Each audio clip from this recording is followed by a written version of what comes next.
आइए बच्चों बात करते हैं अबाउट इलस्ट्रेशन नंबर 5। इसमें आपको 3 पार्टनर्स गिवन है ए बी एंड सी, जिनका पुराना प्रॉफिट शेयरिंग रेशियो है 3:2:1। ठीक है बच्चों, आपको गेनिंग रेशियो बताना है जब केस 1 में ए रिटायर हो रहा है, केस सेकंड में बी रिटायर हो रहा है और थर्ड केस में सी रिटायर हो रहा है। और इस बार आपको नया रेशियो नहीं बताना बच्चों, गेनिंग रेशियो बताना है ऑफ रिमेनिंग पार्टनर्स।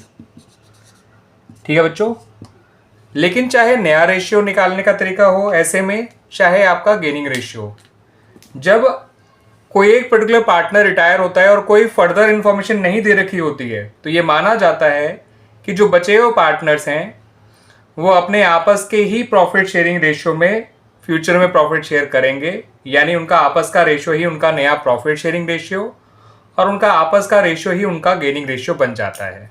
ठीक है बच्चों, अब जैसे यहाँ पे केस 1 में ए रिटायर हुआ तो ए को हटा दीजिए, बचा बी और सी का शेयर जो कि है 2:1।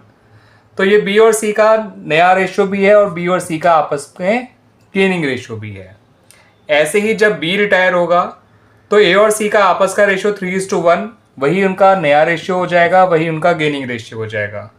ऐसे ही जब सी रिटायर होगा तो ए और बी का आपस का रेशियो 3:2, इनका नया रेशियो एज वेल एज इनका गेनिंग रेशियो हो जाएगा। ठीक है बच्चों, तो बड़ा ही आसान टाइप होती है ये वाली, जब कोई एक पर्टिकुलर पार्टनर रिटायर हो जाता है और कोई फर्दर इंफॉर्मेशन नहीं दे रखी होती है, तो जो बचे हुए पार्टनर्स का आपस का रेशियो होता है वही उनका नया रेशियो और वही उनका गेनिंग रेशियो बन जाता है। क्लियर बच्चों? इसी इलस्ट्रेशन के बच्चों नेक्स्ट पार्ट को देख लीजिए। आपको 3 पार्टनर्स दे रखे हैं एक्स वाई एंड जेड, जो आपस में प्रॉफिट शेयर करते हैं 1/3:1/6। आपको यहां पर भी जो है नया रेशियो बताना है ऑफ एक्स एंड वाई जब जेड रिटायर हो जाए। ठीक है बच्चों, तो यहां पर बच्चों पहले एक काम करिए, इनके रेशियो को प्रॉपर वे में लिख लीजिए।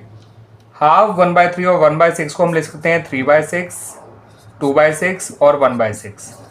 2, 3, 6 का एलसीएम 6 होता है, तो 2 3 6, 1 3 3, 3 2 6, 1 2 2, 6 1 6, 1 1 1। हम इसको फिर प्रॉपर ऐसे लिख सकते हैं 3:2:1। अब Z जो है वो रिटायर हो गया और कोई फर्दर इंफॉर्मेशन नहीं है, तो जो X और Y हैं उनका आपस का रेशियो ही उनका नया रेशियो एज वेल एज उनका आपस का रेशियो ही उनका गेनिंग रेशियो बन जाएगा। ठीक है बच्चों, ध्यान रखिएगा, जब भी कोई फर्दर इंफॉर्मेशन नहीं दे रखी होती है और एक पार्टनर रिटायर हो जाता है, तो जो बचे हुए पार्टनर्स होते हैं उनका आपस का जो रेशियो है वही इनका नया रेशियो और वही इनका गेनिंग रेशियो हो जाता है। ठीक है बच्चों, बन जाता है।